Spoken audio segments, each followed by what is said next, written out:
Reza Shah, bangkitnya kekuasaan, sekularisasi dan intervensi asing. Setelah berabad-abad salah urus oleh para penguasa sebelumnya dan kehancuran perang yang dilancarkan oleh pihak-pihak yang bertikai asing di tanahnya dari tahun 1914 hingga 1919, Iran pada tahun 1921 terkapar, hancur, dan diambang disintegrasi. Syah terakhir dari dinasti Qajar, Ahmad Shah, masih muda dan tidak kompeten, dan kabinetnya lemah, korup. Elemen-elemen patriotik dan nasionalis telah lama marah kepada dominasi Iran oleh kekuatan asing, terutama Inggris Raya dan Rusia, yang keduanya memiliki kepentingan komersial dan strategis yang kuat di negara tersebut. Situasi ini menyebabkan Reza Shah menggunakan brigade Kosak Persia yang efektif dan disiplin yang berada di bawah komandonya untuk mengambil alih kekuasaan dan mengakhiri kekacauan. Dia mendaftarkan beberapa elemen muda progresif Iran dan juga menerima dorongan dari diplomatik Inggris untuk usaha tersebut. Pada tanggal 21 Februari 1921, dia menduduki Teheran dengan memimpin 1.200 orang. Seorang jurnalis muda, Sayyid Zia al-Din Tabatabai, menjadi Perdana Menteri, sementara Reza Khan mengambil alih komando seluruh pasukan militer. Diangkat menjadi Menteri Perang beberapa minggu setelahnya. Mampu memungut sejumlah pajak, ia membangun angkatan bersenjata dengan hasil penjualannya dan kemudian menggunakan angkatan bersenjata untuk mengumpulkan lebih banyak pajak, hingga akhirnya ia memperoleh kendali atas seluruh negeri. Sebagai Menteri Perang, ia adalah kekuatan sesungguhnya di balik beberapa Perdana Menteri secara berurutan hingga tahun 1923, ketika ia sendiri menjadi Perdana Menteri. Sementara itu, sang penguasa Ahmad Shah sedang sakit dan menjalani pengobatan yang lama di Eropa. Meskipun ada permohonan dari Reza Khan dan juru bicara majelis parlemen Iran, sang Shah menolak untuk kembali ke Iran. Reza Khan kemudian mempertimbangkan untuk memproklamasikan sebuah republik, tetapi dicegah oleh penentang keras terhadap gagasan tersebut. Oleh mayoritas rakyat, majelis konstitusi memilih Reza Shah sebagai Shah yang menyerahkan kedaulatan kepada dinasti Pahlavi yang baru. Selama pemerintahan Reza Shah Pahlavi, reformasi pendidikan dan peradilan dilakukan yang meletakkan dasar negara modern dan mengurangi pengaruh kelas-kelas agama. Berbagai macam urusan hukum yang sebelumnya menjadi wilayah pengadilan agama Syiah sekarang dikelola oleh pengadilan sekuler atau diawasi oleh birokrasi negara. Dan sebagai hasilnya, status perempuan membaik, kebiasaan perempuan mengenakan jilbab dilarang, usia dan hukum perceraian agama yang ketat yang selalu menguntungkan suami dibuat lebih adil. Jumlah dan ketersediaan sekolah sekuler meningkat untuk anak laki-laki dan perempuan, dan Universitas Teheran didirikan pada tahun 1934 yang selanjutnya mengikis apa yang dulunya merupakan monopoli ulama atas pendidikan.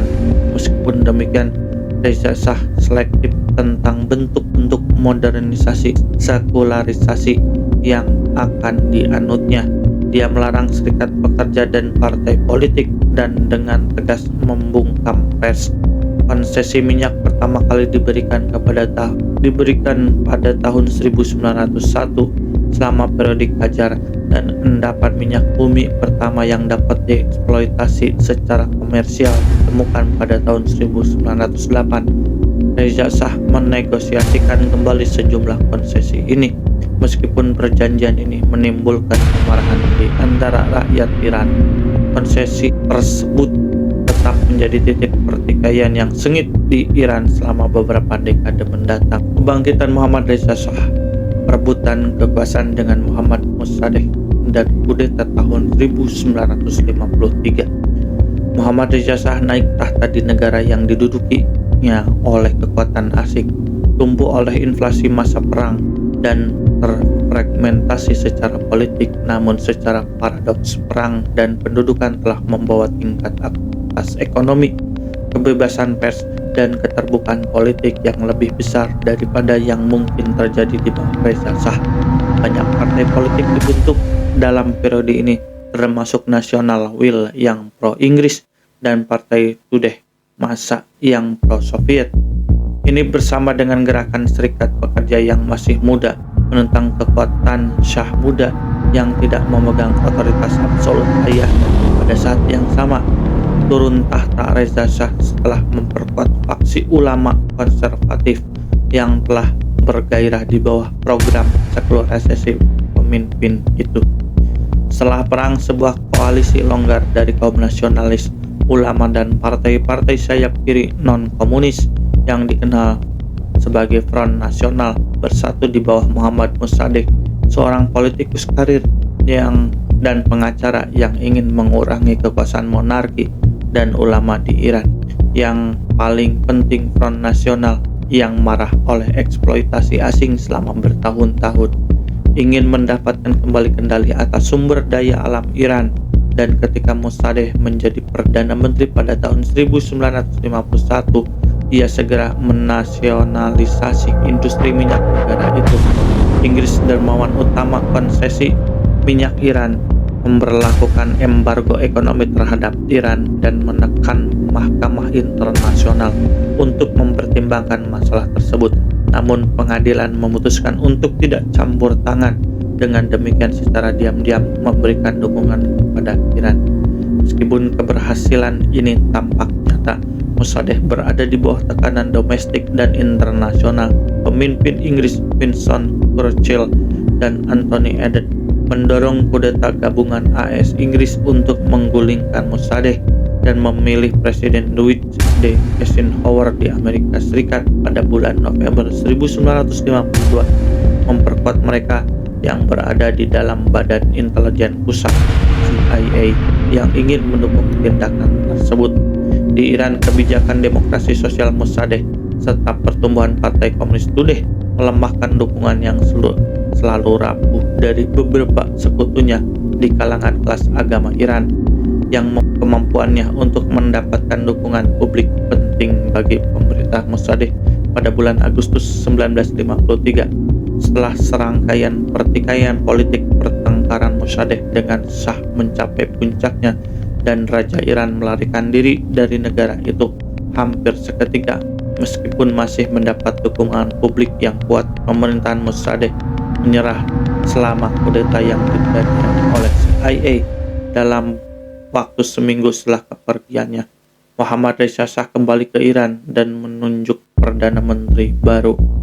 Nasionalisasi di bawah Mossadegh telah gagal, dan setelah tahun 1954, sebuah konsorsium multinasional barat yang dipimpin oleh British Petroleum mempercepat pengembangan minyak Iran. Perusahaan minyak nasional Iran, NIOS, memulai perluasan menyeluruh kapasitas produksi minyak. NIOS juga membentuk anak perusahaan petrokimia dan membuat perjanjian, terutama atas dasar pembagian saham yang sama dengan beberapa perusahaan internasional untuk eksploitasi minyak di luar wilayah operasi konsorsium. Pendapatan minyak bumi akan menjadi bahan bakar ekonomi Iran selama seperempat abad berikutnya.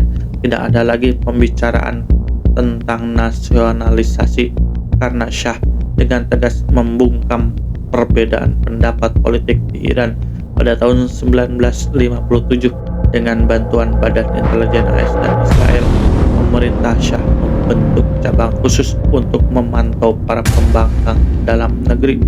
Polisi Rahasia Shah, Organisasi Keamanan dan Informasi Nasional yang dikenal dengan akronim SHAFAQ, berkembang menjadi kekuatan yang ada di mana-mana dalam masyarakat Iran, menjadi simbol ketakutan yang akan digunakan rezim Pahlavi untuk mendominasi Iran. Ketidakpuasan sosial dan persiapan menuju revolusi Iran 1979. Pendapatan minyak bumi terus mendorong ekonomi Iran pada tahun 1970, dan pada tahun 1973 Iran menandatangani perjanjian minyak baru selama 20 tahun dengan konsorsium perusahaan-perusahaan barat yang dipimpin oleh British Petroleum.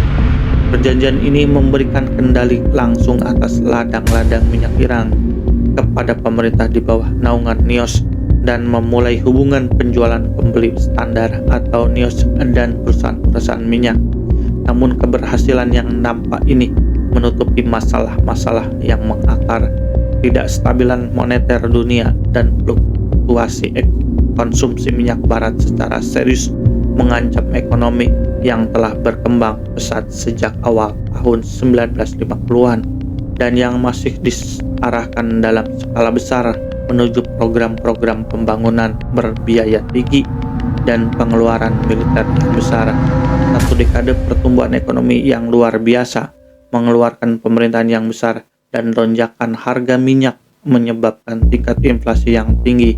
Dan meskipun tingkat pekerjaan meningkat dan dipertahankan tinggi secara artifisial oleh pinjaman dan kredit, daya beli orang Iran dan standar hidup mereka secara keseluruhan mengalami stagnasi. Harga meroket karena pasokan gagal memenuhi permintaan, dan perang yang disponsori pemerintah pada tahun 1975 terhadap harga tinggi mengakibatkan penangkapan dan denda terhadap pedagang dan produsen yang merusak kepercayaan terhadap pasar. Sektor pertanian dan yang dikelola dengan buruk pada tahun-tahun setelah reformasi lahan terus mengalami penurunan produktivitas.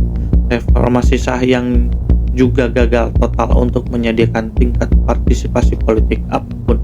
Satu-satunya saluran politik di Iran adalah Majelis Separat yang didominasi sejak masa Mossadegh oleh dua partai yang keduanya tunduk pada dan disponsori oleh Shah. Partai nasional tradisional seperti Front Nasional setelah terpinggirkan, sementara yang lain seperti Partai Tudeh dilarang dan dipaksa untuk beroperasi secara sembunyi-sembunyi. Protes terlalu sering mengambil bentuk aktivitas subjektif dan kekerasan oleh kelompok-kelompok seperti Mojadeh Haq dan Fadiyah el-Haq, organisasi dengan kecenderungan marxis dan agama. Semua bentuk protes sosial dan politik baik dari kaum intelektual kiri ataupun kanan agama menjadi sasaran sensor, pengawasan, atau pelecehan oleh Shafak, dan penahanan yang penyiksaan ilegal adalah hal biasa. Banyak yang berpendapat bahwa karena eksperimen singkat Iran dengan demokrasi parlementer dan politik komunis telah gagal, negara itu harus kembali kepada budaya aslinya. Kudeta tahun 1953 terhadap Mossadegh khususnya membuat marah kaum intelektual untuk pertama kalinya dalam lebih setengah abad.